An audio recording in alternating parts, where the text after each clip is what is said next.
What's up, guys? It's Will Burroughs. I graduated from the University of North Carolina at Charlotte with my bachelor's degree in exercise science, and today we are going to be covering a lower workout. So let's go ahead and dive right into it. All right, so we're going to go ahead and kick the workout off with hamstring curls. Forgive the absolute abomination of a setup that I have to do, but I do not have any hamstring curl equipment.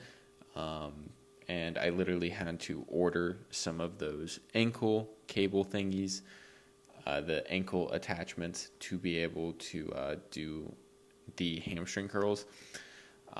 So yeah, I've got a very botched setup going on, but we make do with what we can. Anyway, I'm just trying to get a hamstring curling action of knee flexion, because your hamstring is a biarticulate muscle, which just means it crosses two joints. Your hamstring crosses your hip and your knee, so it's able to move the hip and the knee. It can do hip extension, perform hip extension, and it can perform knee flexion. So I have a hip extension hamstring movement on my first lower day, so I am doing a knee flexion hamstring movement on the second day.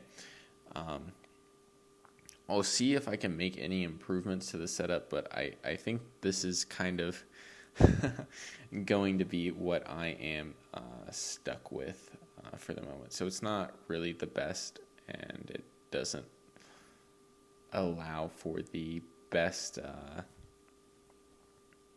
way to leverage the movement. But anyway, regardless, like I said, we're doing what we can with what we have.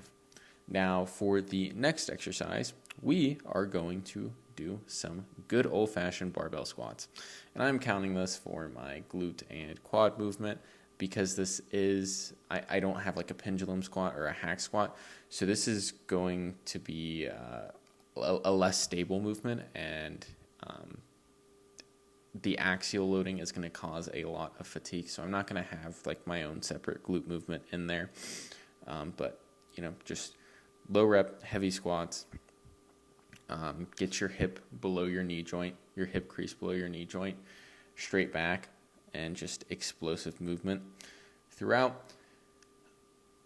And you will be good to go. And I'm doing a high bar variation to try and stay more upright, but as you can see, I have very long femurs, so it does make it hard for me to have an completely upright squat with my anatomical structure. And for the last movement, we are going to do some calf raises. I went over this in the last video, but I'll just cover it briefly again. What we're going to be doing is we are going to be doing a straight leg variation, because the bent leg variation, it pretty much grows one muscle in your calf. The straight leg variation grows both the big muscles in your calf, and the one that the bent knee variation biases, the straight leg one grows just as well. So there's no point to do any bent knee calf raise if you're healthy and not injured. We are going to be doing a 3 to 5 second hold at the bottom. This is because our Achilles tendon is great at storing energy and using it to bounce back up. And the whole point of this is we want our muscle to do the working, not our tendon, right? So we are going to let the stored energy dissipate so that when we come back up, our calf is going to have to do the work, and it's not going to rely on that tendon. And the last thing is we are just going to do the bottom half of the range of motion, so the stretch to a neutral foot.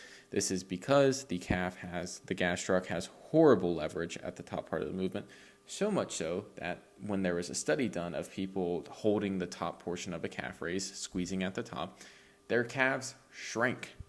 They shrink. So the bottom half is the part where your calf has the best leverage, so you are going to grow the most muscle. Do those three things, and yes, you will get some bigger calves, and you will find out that calves are less genetic than people make them out to be. Anyway, that is going to cover this lower workout and the last variation of workout for this new training cycle. So we are going to go back to topic-based videos for the upcoming workouts.